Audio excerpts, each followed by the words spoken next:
This is Kenzo. He's become a multi-millionaire at 19 selling products on Amazon. You're making 200 G's a month. This listing, I'm pretty sure grosses about $550,000 a month. I have a Porsche GT3 RS, a Porsche Cayman S, SL65, I have a Ferrari F12 Berlinetta. So I flew across the country to his office to see exactly how he got to this level. All right, guys, so we made it to KZ International. Yes. Man, tell us a little bit about where we're at right now. What goes down here? Right now, we're at our headquarters in Huntington Beach. We got 3 units out of this building, and basically this is where, it's our one-stop shop, right? We do our sourcing, we do our selling, we store our products, we prep our products, we forward it to Amazon, we manage our Amazon storefronts here, the whole 9 yards. So essentially the business model that we follow when it comes into regards of selling on Amazon is wholesale FBA, right? So if you look at some of the products that we actually have here, you'll see a bunch of different name brand products that you'll see in your basic big box stores like Target, Walmart, Costco. All these brands already spend the millions and millions of dollars per annum on the marketing, the advertisements and whatnot. And all we need to do is source the product for a cheaper price and end up selling it for a higher retail price. Gotcha. So that what this allows us to do is not run any ads on any of our products. They're all naturally in demand. So literally it's a plug and play business. As long as you could source something for a cheaper price and sell it for a higher price, that's where your margin is made and no complications with it. You're not looking for the next big thing. You're looking for the stuff that already people are shopping for, already are buying, and just figuring out how to source it for lower and sell it for higher. Exactly, yeah. So basically, I tried private label. I tried building my own brand a few years back, and for me, it totally flopped. Not saying that if I tried it now, it wouldn't perform, but basically, this business model just makes sense. It's one of the oldest businesses out there. Just buy low, sell high, retail, consumer goods. I kind of want to look and go inside and see how this all operates. Maybe you can explain a little bit about how this all works. Yeah, let's do it. Let's do it. Basically, everything on this side of the section of the warehouse is basically ready to go out. So it's all already labeled with Amazon labels. So basically, when Amazon freight pulls up, we just take it off the shelves or take it out of the aisle and load it up straight to the truck. So on average, we average about 75 to 100 pallets sending out to Amazon fulfillment centers per week. Yeah. So to somebody watching this, right, they're seeing Kenzo got the warehouse, he got all this set up. There's no way you started with a warehouse. No. Where were you holding this stuff before, bro?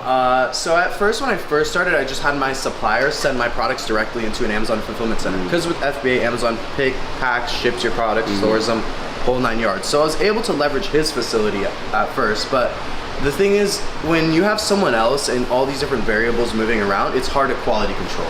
So then I started picking up products myself. So I used to drive a pickup truck down here to LA because that's where my vendor was.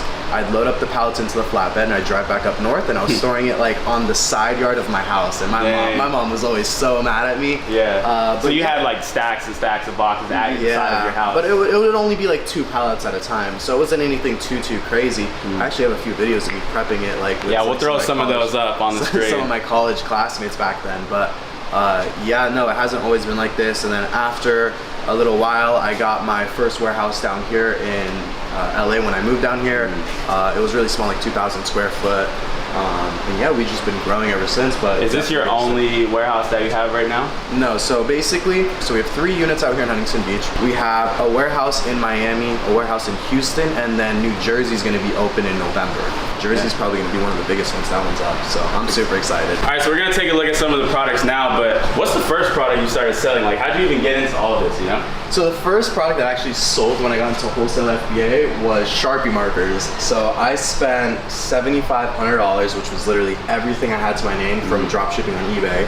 And I bought 2 pallets of Sharpie markers. I drove down to LA, picked them up, brought them back up to NorCal, and I flipped those. I did like $25K in revenue. The fees were a little high, so I probably only profited like $4,000 off it, but $4K off a $7,500 investment. And I sold out within like a month because it was like back to school time, like 3 years ago. I mean, so that was sort of when it clicked for you, like, this is what I'm gonna do. Yeah, that's when everything started making sense. Like, that's my first, like, oh, I made an investment, I made a return, everything went smoothly. I was like, okay, I'm ready to go full force with this. Gotcha. So now, I mean, let's look at some of the biggest products that you got going on. I mean, we see a lot of monitors, as you were saying, a lot of electronics. I mean, we could start here. I mean, it's nothing too crazy, but the little items like this, like some literally lip balm. Yeah. These are the things. If you have, let's say this listing's making $20,000 a month. Okay, you have 10 of these different products like this. You're making 200 G's a month. So basically anything from daily products like that, people are always gonna have chocolates, people are always gonna need stuff like that, to, I mean, look at this, Got this is some the most food. random stuff ever. We have some The vegan soup. you know, I got that for Jordan. Yes, sir. I need one of these on the way out. So the main thing we really do focus on is electronics. These are like handheld vacuums from Black & Decker. How much would something like this bring you? So this listing, I'm pretty sure grosses about $550,000 a month. Now it doesn't mean we're actually producing the whole $550,000. That's just the listing on Amazon. So if you actually have the inventory to back it and you maintain buy box, you could go ahead and do that. But in reality, I probably have like half a month's worth of stock. So in reality, I'm only going to do maybe like 250K revenue from this. But that's just from this one product. You got all these other products as well. We have a bunch of different products in here. So that's the thing. It's about diversifying your portfolio, making sure you're well-rounded. But it all starts with that one first product. It all starts with that one product, right? For the people watching, they might look at you and see this and think this is not possible for them. Is this a business that anybody could get involved with? Yeah, honestly, that's what I love about this. It's a business that you're able to really plug and play. The thing is, it's not like private label. I'm not here to dog on private label because it's a great business model. With this, if I see that this product is making $200,000 a month currently on Amazon, all I need to do is source it for a lower price and sell it for a higher price. Now, don't get me wrong, the more money you have for this business, the better. I started with $7,500, which is more than the average person, but I've had students start with $500 or $1,000 or $2,000, and just as you get more and more money, it becomes more lucrative, more revenue, more profit, more expansion. Gotcha. Yeah, I think that's some good insight because it is possible. I mean, Kenzo didn't grow up rich, and we're actually going to talk about that now. I kind of want to go on a drive in the 720, so we're going to talk a little bit about his background, how he got started, and then we'll call it a day. So let's go for a drive, bro. Let's go. All right, let's do it. Right now, we in the whip. What kind of car is this, bro? McLaren 720S Spider. What was your first car? Like, what did you start with? So my first car, okay, so there's two different first cars. There's the first car I bought, and then there's a first car that I used. First car I used was a GMC Sierra 1500 because I was working construction at the time. Gotcha. So you used to have like a regular job. You didn't go straight into entrepreneurship. No, I mean, okay, so I wasn't on payroll. I was working for like a family friend, like a friend of my family, like construction company. So that's what I was doing. But my first car that I actually bought with my own money was a McLaren 650S. Oh wow! And how old were you when you did that? I was 17. Okay, so that must mean when you were, what, 15, 16, you started entrepreneurship. Like, talk to me about that process because you didn't just hit a home run the first try, right? You had some failures along the way. So, funny story, and a lot of people don't know this about me. I actually got arrested when I was in 7th grade for paraphernalia. So I was that kid always trying to look to make an extra buck. So I actually got caught selling vape pens like back in the day. The carts. Yeah. Man. So this was before like Juuls and any of that stuff. So I was selling vapes.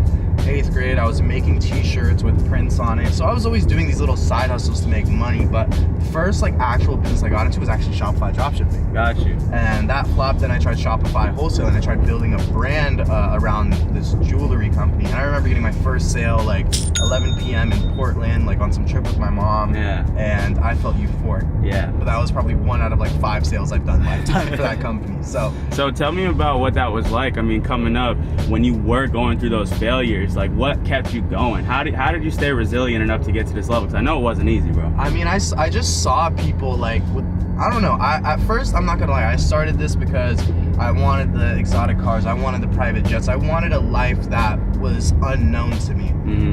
So that's why I started, and just going through that, I just never thought I couldn't do it, right? So when I start something, I don't expect shitty results. I just kept hustling, and I tried this, I tried that. I saw people making money a million different ways, so I was like, okay, you know what? There has to be some way that I could succeed, and I just kept going and going, and you know, there were some losses, there were some low points, and it is what it is. You just got to keep going. You know, there's light at the end of the tunnel. Yeah. So what's next for KZ International? Well, right now, the next thing is our warehouse in New Jersey. I'd say that's probably our next big thing. I'm basically trying to get 48 warehouses in the lower 48 states.